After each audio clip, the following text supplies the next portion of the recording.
Okay, let's say you carry out intelligent action or intelligent action.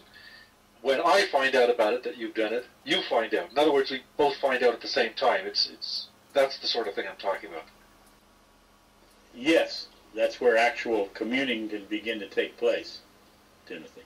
When there's the discovery in either a simultaneous manner.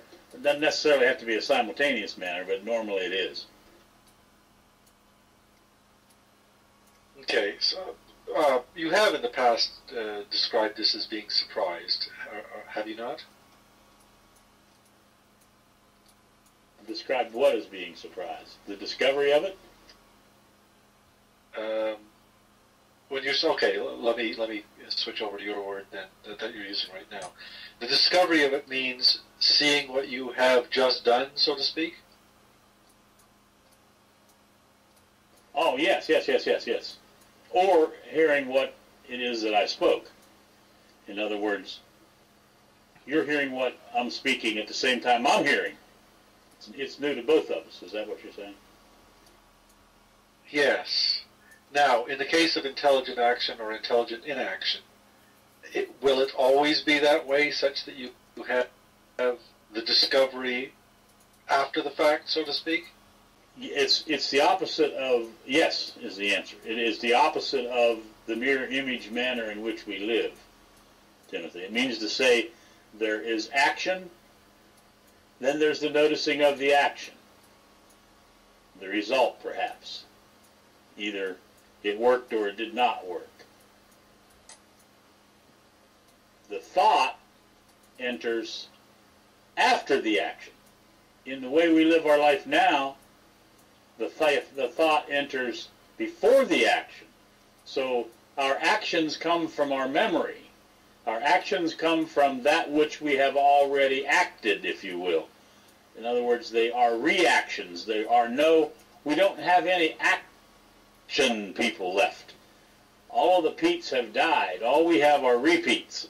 I've been repeating that thing for 30 years. I had to find a new way of saying that. All the Petes are getting mad at me. Oh, wait, there aren't any. That's right. Go ahead, Tim. So, when there's the seeing if it worked or it didn't work, even the way it's phrased there, that is actually an example of thinking, but not a case of thinking you. Is that correct?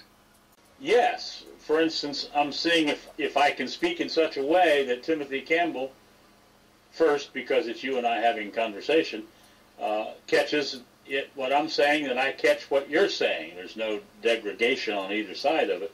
And it would be far too much to perhaps have happened, but that everybody in the room that might be listening would also catch it. But that would suppose or presuppose that everybody in the room is listening without thinking. Now, what are the odds of all of these folks sitting in this room not thinking so as to be able to listen? You don't suppose they are formulating opinions as we're going along, do you? Fred, do you want to go first? Well, I did.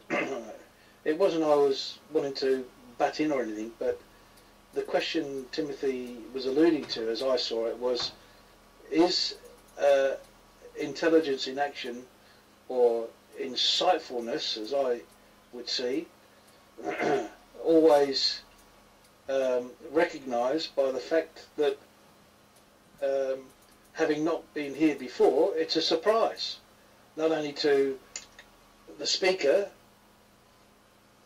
creating that which comes through the insightfulness, but also the listener at the same time. So that is perhaps the hallmark of insightfulness.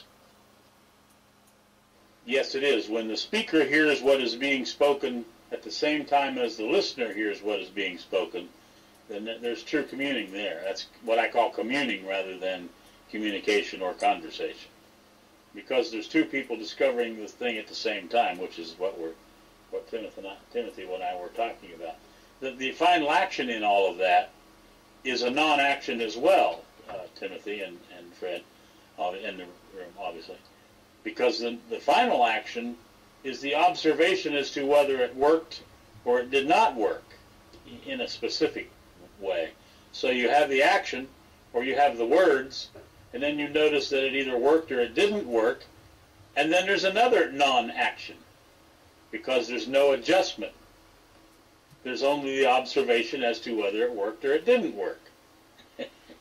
Am I being clear, or is it, am I losing myself here?